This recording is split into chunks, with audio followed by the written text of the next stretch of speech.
Buenos días, estimados colegas de la Universidad de Carabobo e invitados. Me da mucho gusto estar, aunque sea a distancia, con ustedes. En varias ocasiones los he visitado y la estancia ha sido muy agradable y muy fructífera para todos. Yo también he aprendido mucho. En esta ocasión me han pedido que trate el tema de las teorías de la innovación y aprendizaje tecnológico, que sin duda son de las teorías pues que están en boga, de las más importantes, pero además de relatar algunos de sus principios, yo quisiera aprovechar para hacer algunas críticas, especialmente por la manera como han arribado a América Latina en confrontación con otras perspectivas que hemos estado cultivando desde hace tiempo. ¿Cuál sería el punto de partida? Si las teorías de la innovación tecnológica que tienden a reducir al aprendizaje son una opción a las que hemos manejado durante 30 años en esta región y que le hemos llamado teorías de la reestructuración productiva. Es decir, ¿qué vínculo hay entre teorías de la innovación y teorías de la reestructuración? Lo que vamos a plantear es que las teorías de la reestructuración son más amplias, más completas, que pueden incluir a la innovación, pero que la innovación en sus formas más difundidas pues tienden a reducir el espectro del trabajo e incluso a oscurecerlo. Esa va a ser una de las primeras tesis. La economía neoclásica, como ustedes saben, mucho tiempo tendió a ignorar la innovación tecnológica, la consideró como un factor exógeno. Pero en la sociología del trabajo es un tema clásico desde siempre, podríamos decir. Los neoschumpeterianos, a diferencia de los primeros que mencioné, inspirados en las transformaciones del capitalismo ya en el siglo XX, plantearon primeras versiones de teoría de la innovación y empezaron el análisis por los grandes ciclos tecnológicos. Ciclos tecnológicos en donde la historia del capitalismo pues se dividía por etapas, hay muchas formas de hacerlo, pero cada etapa estaba marcada por una revolución tecnológica. Por ejemplo, la revolución tecnológica de la primera revolución industrial, o bien la emergencia de la electricidad o del motor de combustión interna o la energía nuclear. Hay varias periodizaciones propuestas. Y lo más original de estos neoschumpeterianos fue su concepto de tecnología. La tecnología para ellos no era el sistema de máquinas, equipos que se instalan para determinado proceso productivo, sino eran los conocimientos aplicados a la producción, circulación o consumo. Es decir, no era la parte material, sino la parte inmaterial en la que estaban basadas métodos de producción, maquinaria, equipo o nuevos productos. Este fue un planteamiento muy original, pero que va a conducir, como vamos a ver, a una especie de callejón sin salida o un reduccionismo. El otro concepto era paradigma tecnológico, es decir, de manera amplia los procesos, sobre todo productivos, aunque sin desconocer los de circulación y los de consumo, basados en determinada tecnología. Otra vez, tecnología no eran las máquinas y los equipos, sino cierto tipo de conocimientos. El de revolución tecnológica, cuando se cambiaba el paradigma tecnológico. Y entonces esta teoría fue creada en su forma actual, con su antecedente propiamente schumpeteriano, pues hacia la década de los 70 del siglo XX, y recibió críticas iniciales muy fuertes. La más importante fue su determinismo tecnológico, es decir, todo el proceso económico y social, pues dependiente de la innovación tecnológica, y con ello probablemente una teoría muy estructuralista, donde los sujetos no tenían demasiada importancia y en especial un oscurecimiento de los procesos de trabajo, de la relación en el capitalismo moderno entre capital y trabajo. Al pasar en los 90, las teorías neoschumpeterianas dan un giro y se centran ahora en el aprendizaje tecnológico. Es decir, ya quedan un poco atrás las revoluciones tecnológicas como gran periodización del capitalismo y cuáles eran los paradigmas que predominaban en cada una de estas etapas del capitalismo. Entonces ahora yo diría que va el proceso a un nivel más micro, con relegamiento de los ciclos tecnológicos e incluso de la investigación y desarrollo frente al descubrimiento del conocimiento tácito. Esto estaba desde Coase en algunos de sus escritos históricos allá de los años 30, en donde el conocimiento tácito sería no el conocimiento que hacen los científicos en los laboratorios de investigación y desarrollo, sino sería el que se da en la propia práctica productiva de los procesos empresariales de producción, a cargo de quién, pues de los trabajadores, ingenieros, supervisores comunes, no con el objetivo de crear conocimiento, sino para resolver problemas concretos. Entonces ahí está el foco principal de las más importantes teorías de la innovación. La innovación no se da como en el pasado en los laboratorios de investigación y desarrollo, que es un momento anterior al proceso productivo de mercancías para el mercado, sino se da en el propio proceso productivo de mercancías para el mercado. ¿Por quién? Por los trabajadores que manipulan las máquinas, los equipos, los ingenieros y supervisores que participan directamente en las líneas de producción. Y entonces la necesidad de problematizar si lo fundamental de la innovación se debe a este conocimiento tácito, lo cual yo pongo en duda. Es decir, no es que no haya conocimiento tácito, sino en la empresa capitalista moderna, por ejemplo, de gran corporación, el tácito es lo más importante de las innovaciones y descubrimientos que hay en el momento actual del desarrollo económico, o siguen siendo los laboratorios de investigación y desarrollo. Entonces esto también es parte de lo que vamos a discutir. Vamos a tratar de demostrar que estas teorías actuales del aprendizaje vinculado con la innovación, o bien que reducen la innovación al aprendizaje tácito, si lo quieren decir de manera más tajante, tienden a oscurecer el trabajo, porque sin duda que nos están diciendo que durante los momentos del trabajo se hace conocimiento, pero todo el resto de lo que implica trabajo queda completamente oscurecido, de tal manera que si se considera el trabajo, queda reducido a su aspecto cognitivo o de creación de nuevo conocimiento en el trabajo cotidiano, no en los laboratorios de investigación y desarrollo. Cuando que el fenómeno laboral tiene otras dimensiones. Se aprende para trabajar mejor, sin duda los trabajadores aprenden para trabajar mejor, no solo en cursos formales o en las escuelas, sino en la propia práctica. Esto no lo estamos poniendo en duda. Y para producir mejor. Pero es tan importante, tan capital lo que ahí sucede cotidianamente como para decir que la innovación en el capitalismo se debe principalmente a la que se hace en el trabajo común y no a cargo de los científicos y tecnólogos. Yo creo que esta es una exageración. El valor, por lo tanto, de los productos, creo que no se puede reducir a la intensidad de conocimiento. Empezando porque el propio concepto de intensidad de conocimiento es, como veremos, bastante ambiguo, como tampoco la productividad del proceso productivo, o en el proceso productivo se puede reducir a la intensidad de conocimiento, que son afirmaciones de esta nueva economía del conocimiento. Y los conceptos de reestructuración productiva que veníamos utilizando desde los años 80 y de modelo de producción incluyen a la innovación, pero son más amplios para comprender la dinámica de las empresas, de la economía, que las teorías de la innovación. Hay algunas tesis más específicas que trataremos de rebatir. Primera, que en la innovación tecnológica lo fundamental es el conocimiento tácito. Ya lo decía yo, esto está por demostrarse.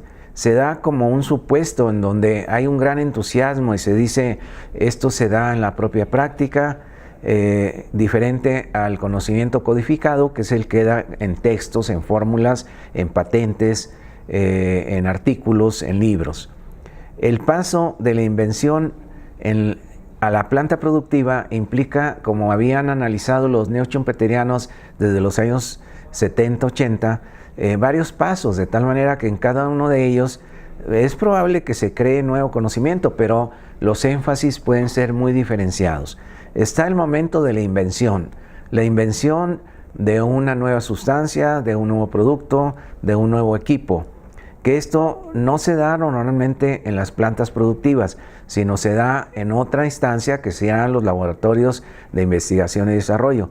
Pero de esos laboratorios a volverse planta productiva, normalmente se tiene que pasar por una etapa de planta piloto, es decir, ya no los instrumentos de un químico o un físico, que son los científicos básicos, sino los ingenieros y los tecnólogos que hacen equipos más cercanos a lo que serán los equipos de las plantas productivas y ponen a prueba esas invenciones para convertirlos en conocimiento tecnológicamente. Pero también meten su mano posteriormente los que hacen los diseños de las plantas, los que construyen, los que arrancan las plantas y los que las mantienen ya en operación en estado estable. Es decir, esta serie de etapas implica creación de conocimiento sin duda, pero yo creo que en las corporaciones productivas modernas, lo más importante se sigue dando en las primeras dos etapas, en donde intervienen los científicos y los tecnólogos, que no son directamente los que están a cargo de la producción material o inmaterial para venderse en el mercado. La segunda tesis que también trataremos de criticar específica es que el crecimiento económico de la productividad se debe fundamentalmente a la innovación. Esto no es estrictamente cierto, es decir, puede haber procesos más convencionales que bajo una optimización de costos, utilizando mano de obra más barata o bien aprovechando recursos naturales en ciertas regiones del planeta, pues puedan ponerse a la cabeza del mercado internacional sin ser necesariamente las más innovadoras, de tal manera que el aprendizaje tácito generado en la propia producción pues no siempre es el elemento clave de la competitividad. Eso lo hemos visto mucho con el gran despegue de la economía china, en donde en la mayoría de los casos no se trata de las innovaciones de punta, sino de procesos más convencionales que por ventajas comparativas que da su instalación en el propio país y ahora en países de bajo desarrollo, pues permite a los chinos invadir de productos convencionales el mercado internacional. Y la tercera, que el valor agregado en la producción se genere por innovación en particular incorporando conocimientos basados en el aprendizaje. Esto también parece una afirmación muy novedosa, pero muy criticable, y que los procesos y productos pueden caracterizarse por su intensidad en conocimiento, lo cual es también un concepto, como vamos a ver, bastante vago. Entremos al tema de conocimiento y producción. El conocimiento generado en investigación y desarrollo es un conocimiento objetivado. ¿Qué quiere decir este? Es un conocimiento, se da como un proceso cognitivo, pero que queda objetivado en métodos y medios de producción. Es decir, no queda como puro conocimiento.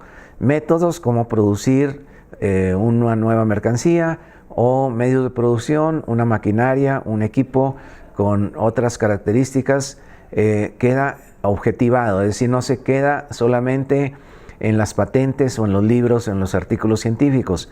Y también ese conocimiento generado se transmite en parte a la fuerza de trabajo que va a estar involucrada en la producción para el mercado.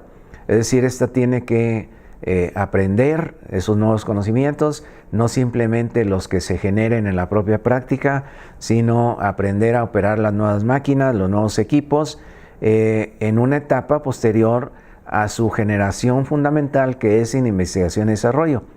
De tal manera que el valor del producto final es mayor que el del conocimiento generado en la primera etapa de investigación y desarrollo, donde por supuesto ese conocimiento como un conocimiento cognitivo, pues tiene un valor, pero ese valor no es todo el valor del producto como mercancía que se va a generar después en la planta productiva, sino ahí se aplica la vieja fórmula de la economía política.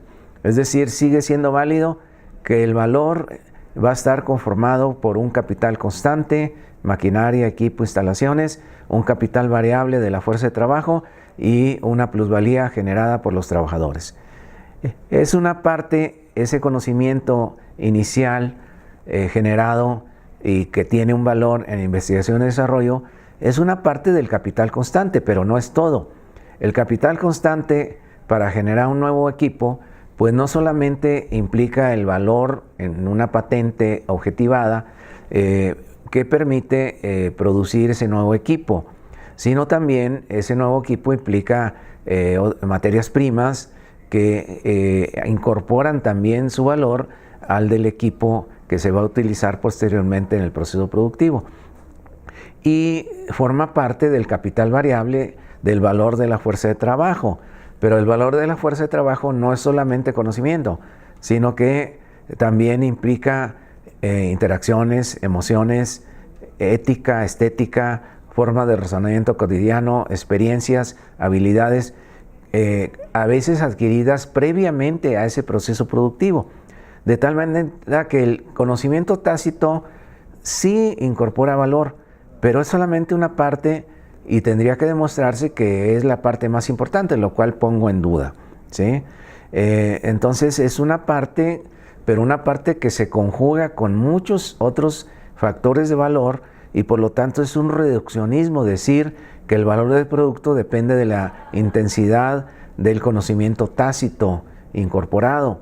Este es un reduccionismo inaceptable desde el punto de vista de la economía política, del conocimiento económico, sociológico, desde muy diferentes perspectivas a estas teorías de la innovación. Y también es un equívoco decir que intensivo en conocimiento es lo que caracteriza más a los nuevos productos. Yo diría es intensivo en capital, que implicó nuevos conocimientos, o intensivo en mano de obra más calificada basada en nuevos conocimientos, lo cual no es exactamente lo mismo. Lo que estoy diciendo al final es una precisión mucho más estricta que ese ambiguo término de intensivo en conocimiento. Otras críticas irían en el sentido de que el problema se inicia con una definición que venía de los neoschumpeterianos iniciales. La tecnología, decían ellos, es el conocimiento aplicado en la producción. Bueno, la tecnología no solamente el conocimiento, sino son también los métodos de producción, la maquinaria, el equipo, en donde queda plasmado un nuevo conocimiento, pero ya lo dije hace un momento, el método de producción no se reduce al conocimiento, sino que hay partes materiales que también se incorporan en la maquinaria, en el equipo, que no pueden dejarse al lado dentro del concepto de tecnología. Por lo tanto, la tecnología sí implica conocimientos, pero implica ciertos sistemas de máquinas, de equipos, junto a los conocimientos.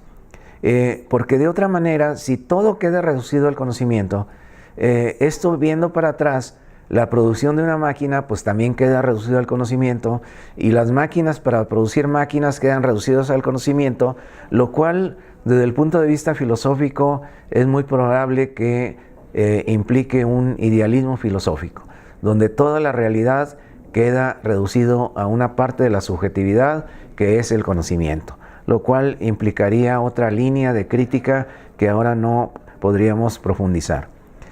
En tercer término, en general el conocimiento tecnológico de las empresas modernas no se genera en el proceso de trabajo de las propias mercancías como producto final, sino en los laboratorios de ciencia y tecnología, decía yo. En la práctica sí se genera conocimiento, pero normalmente es incremental.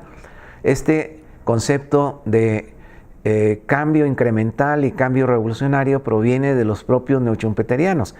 Es decir, el cambio revolucionario son los cambios cualitativos de fondo en la forma de producir, y incremental, pues los graduales. No es lo mismo el conocimiento generado en la línea de producción de una maquila de ensamble que en un laboratorio de investigación, por ejemplo en el Silicon Valley. Ni son los mismos actores, eso es muy importante. Es decir, los que generan el conocimiento de punta en el Silicon Valley y que se va a aplicar en los nuevos celulares, en las tecnologías de comunicación, es otro tipo de personal que el que ensambla los celulares o ensambla los equipos para las telecomunicaciones. Normalmente el segundo tipo de actor es mucho menos calificado y no tiene por qué conocer los fundamentos tecnológicos y científicos del que labora en el Silicon Valley. Es decir, estamos confundiendo todo en aras de una novedad, de un fashion, de estar en lo último, de no decir lo mismo que siempre se ha dicho. En la creación de conocimientos se aprende, sin duda, y en el aprendizaje algo se añade, pero los énfasis son muy diferentes en cada una de las etapas. Silicon Valley versus maquila de ensamblaje. No se puede comparar la creación de conocimiento en un momento y en el otro. Eso creo que está perfectamente claro. Y la productividad y competitividad depende de más factores que el aprendizaje. Es decir, depende de los costos de producción, y los costos de producción pues dependen de los de la maquinaria, el equipo y la mano de obra, y en cierto tipo de productos los de la mano de obra no son los mismos en todos los ámbitos del mundo, y entonces podemos tener empresas muy competitivas de producción de ropa en Bangladesh, donde lo menos que tienen son grandes innovaciones, sino están simplemente basadas en el bajo costo laboral.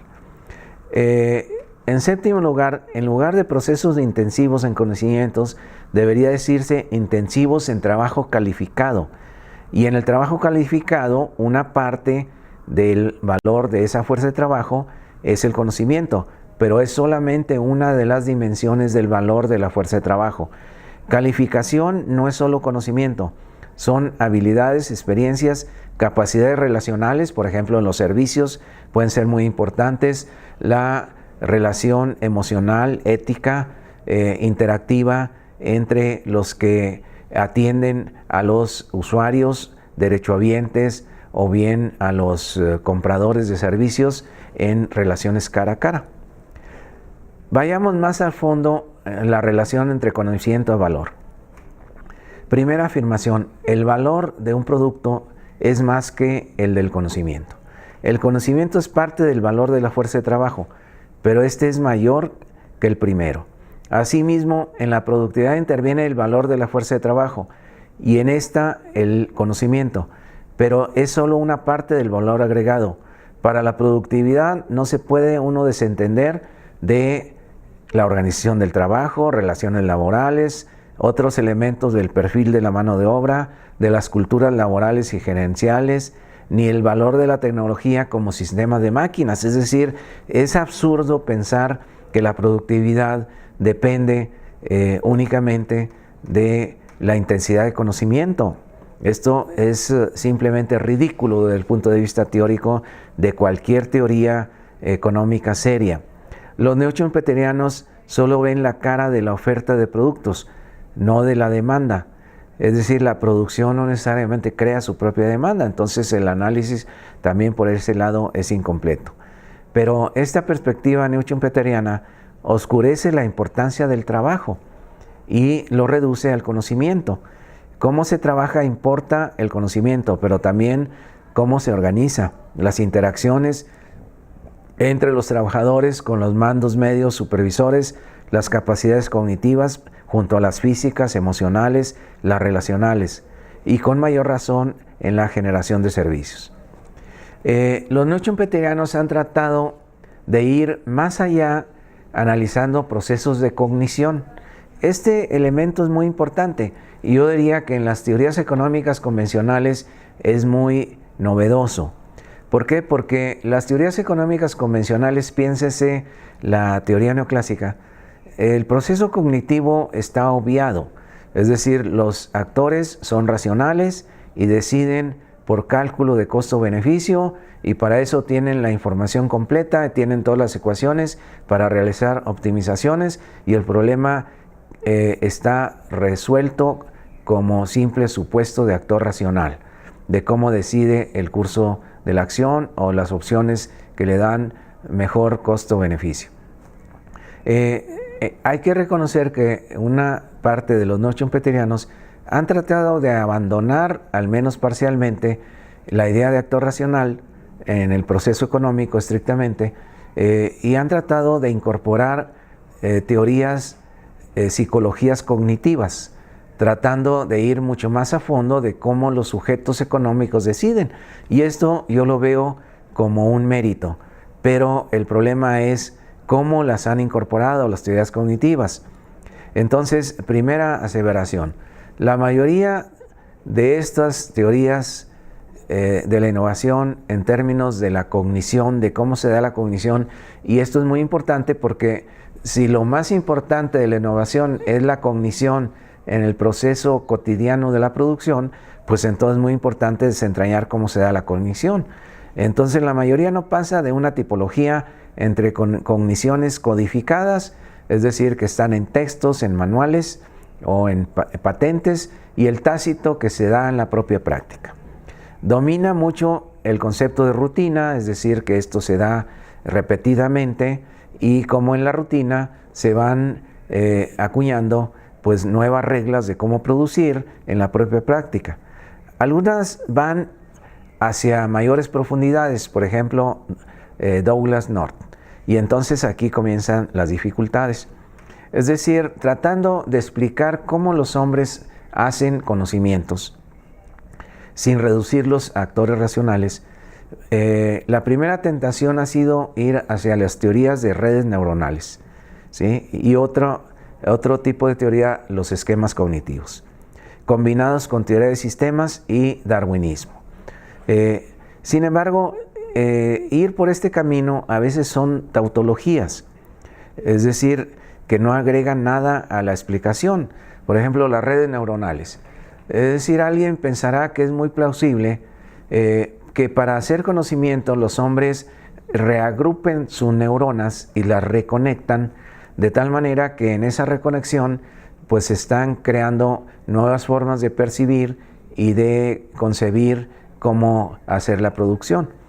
Pero esto es una tautología porque no hay manera, ni ha habido ninguna manera de demostrar pues que hay alguna conexión o red neuronal específica cuando se crea nuevo conocimiento, sino que es un supuesto, es decir, si creo nuevo conocimiento es porque ya hice una nueva red, y esa nueva red no la puedo empíricamente demostrar que existe, sino simplemente se queda como un supuesto, de tal manera que si hago un nuevo conocimiento, pues es porque hay una nueva red y punto.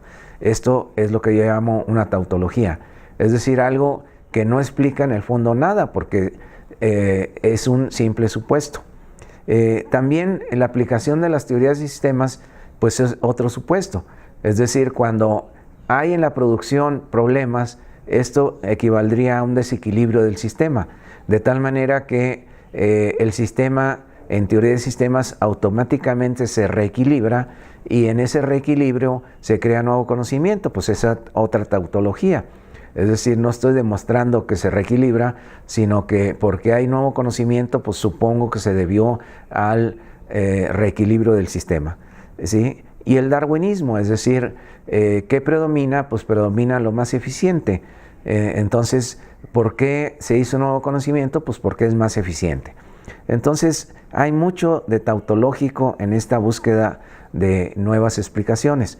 Pero veamos más el detalle en la versión de North, un North que ha cambiado sus concepciones, y esta corresponde a las últimas propias del siglo XXI. Primera aseveración: el proceso cognitivo es el proceso de aprendizaje, lo cual pues es discutible, es decir, la cognición es parte del proceso de aprendizaje, pero en el aprendizaje, como plantean otras corrientes empresariales, pues intervienen también las emociones. Entonces las emociones no es simple proceso cognitivo. Hasta hay libros para gerentes que hablan de inteligencia emocional. Entonces no es puro proceso cognitivo. Y entonces la primera tentación de North es el enfoque conectivista. El enfoque conectivista es el que plantea que el cerebro es una especie de computadora y que la computadora, si se les mete los mismos datos o insumos, pues nos da los mismos resultados, y que esa computadora, sin embargo, puede rearreglar las conexiones a través de la idea constructivista del aprendizaje, ¿sí? Y que en el fondo es la red neuronal que se reacomoda, se reconecta, y que puede ser maleable de acuerdo con la experiencia. Esto parece muy interesante, incluso pareciera muy materialista, pero reconocen que las experiencias son subjetivas y entonces influye más el contexto hacia la convergencia que la propia red neuronal. El contexto hacia la convergencia en significados, es decir, cuál es el ambiente cultural en la empresa en donde todos hacia la convergencia o isomorfismo pues tratan de tener las mismas interpretaciones. En pocas palabras, de la red neuronal pues se pasa a una explicación de tipo culturalista institucional, donde la empresa es una institución con una cultura, la cultura empresarial de la empresa o de la corporación, y esta es la que impone los significados a la propia red neuronal, en donde habría una convergencia hacia el consenso en cuáles significados. Es decir, es una explicación muy revuelta, diría yo, en donde pareciera muy biologicista, pero finalmente se vuelve institucionalista. Y de hecho, North, más que un teórico del neuronal, pues es un teórico neoinstitucionalista. Volviendo sobre el conocimiento tácito, su fundamento en esta línea es la red neuronal, lo no razonado, y según este planteamiento se opera por analogías. Esto se parece a esto, pero de acuerdo con normas sociales que son las que se implantan en la empresa y son comunes a todos los que participan en la empresa, visto como un sistema social la empresa. Y por lo tanto la cultura de la empresa evita la divergencia en las interpretaciones. Es decir, finalmente la cultura de la empresa es la que determina las interpretaciones más que la red neuronal, aunque está sometida a la prueba. Pero la prueba, como es subjetiva, puesto que el pensamiento no refleja la realidad sino lo construye, es decir, es la cultura la que finalmente determina las interpretaciones. Entonces, lo que tenemos es un análisis muy rebuscado, en donde finalmente la cultura de la empresa se impone a cada uno de sus componentes en las interpretaciones y en lo que va a ser las posibles innovaciones. Otras teorías cognitivas comúnmente utilizadas son la de esquemas conceptuales, como la que proviene de Piaget.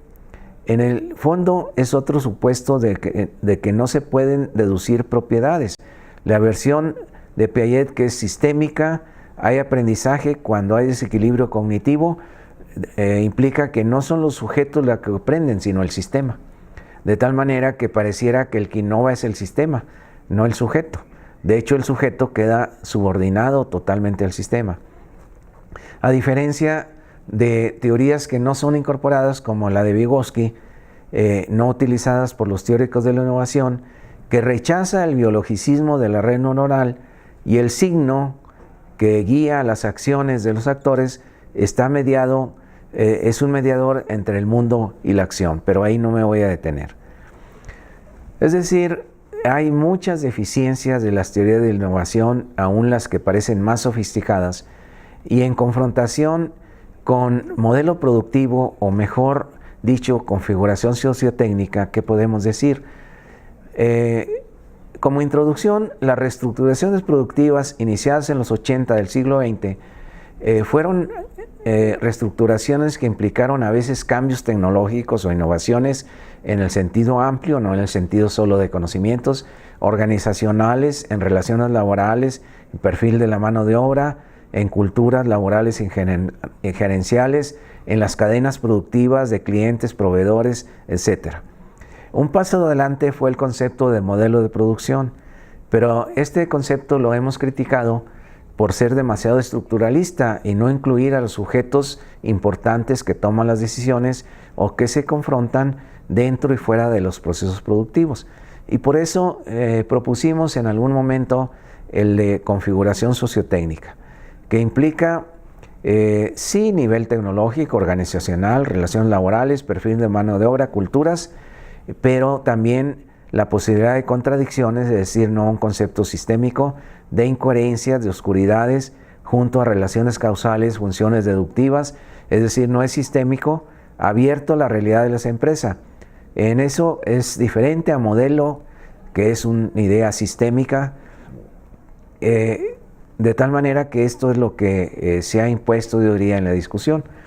De tal manera que configuración sociotécnica no remite a un solo factor como el aprendizaje dentro de la empresa, en términos de su productividad, de su competitividad, etc. Y vea la tecnología como sistema de máquinas, no simplemente como conocimiento basado para la producción. Pero también da gran importancia al contexto inmediato de la empresa. Por ejemplo, los encadenamientos productivos, el mercado de trabajo, las relaciones industriales, las culturas regionales, instituciones más allá de la empresa, y también al macro, es decir, una idea de multiniveles, exportaciones, importaciones, tasa de cambio, de interés, es decir, todo este conjunto de configuraciones influyen sobre lo que quieren explicar las teorías de la innovación, pero de manera mucho más cabal, más completa, sin suponer de antemano que un factor debe ser el más importante de los otros.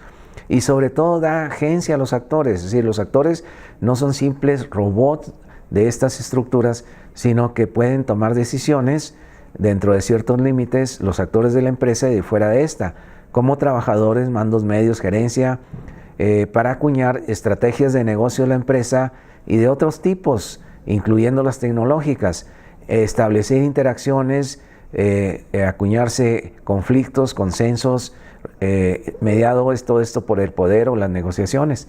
Esta complejidad para explicar el crecimiento económico, la competitividad, la productividad, la negociación, el conflicto, la construcción de sujetos, para nada se reduce a la dimensión cognitiva o de la innovación.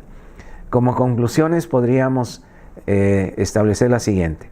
La perspectiva del aprendizaje tecnológico oscurece las diversas dimensiones del trabajo y con ello la realidad de las relaciones en la empresa, las relaciones capital-trabajo.